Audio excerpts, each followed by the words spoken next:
Hi, my name is Aaron and this is my show, Re-Education. And today I'm going to talk about the refugee crisis.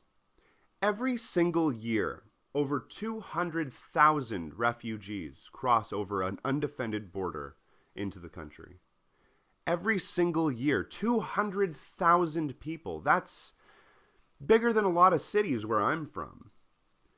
200,000 people just crossing a completely undefended border, just walking by foot straight across, completely undefended, and taking our jobs, being attacks on our welfare state, being attacks on our economy, on our health care. 200,000.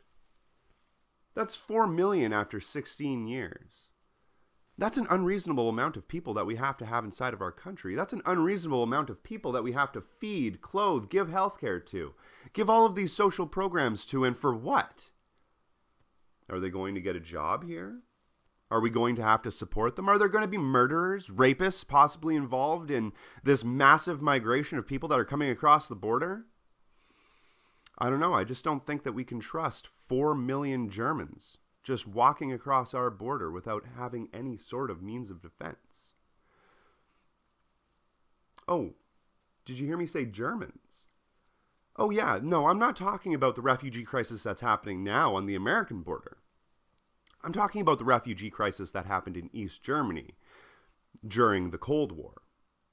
Now, there was 4 million Germans that crossed that border over the course of 16 years. That's 200,000 every single year, and each one of those were women, children, families, men, all looked at as being part of the family, all looked at as being one of us, even though they had completely conflicting ideals, political beliefs, religious beliefs, ideologies, everything. These were not just regular, good old-fashioned capitalist Americans or Germans walking across the border. They were communists. They were the bad guy. They were the enemy. And we just let them right on in. And in fact, when they eventually did build the wall, the Berlin Wall in Germany, that was looked at as a bad thing. That was looked at as the actual symbol of the Iron Curtain. The wall was never looked at as being a revolutionary idea or a good idea. It was looked at as being a way to keep people in. It was looked at as a way to divide families. It was looked at as a way to split the nation, which is exactly what it did. When people did cross that border before it was protected by the Berlin Wall, they did so just as easily as you would cross the street. They just, did. The border, remember, was divided in the center of the city. It was divided in the center of Berlin, not a very big town. All the refugees had to do is just simply walk to work and then just not come back home again.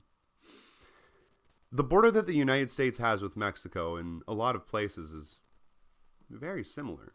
It's not like the people on the other side are evil or murderers or terrible people. They're just people like us, looking to escape an oppressive regime that keeps them starving or in squalor, and they want to look for a better life. And who can blame them for that? It's the same thing that the East Germans wanted when they marched into West Germany and they took buses and got themselves back into the main part of Europe.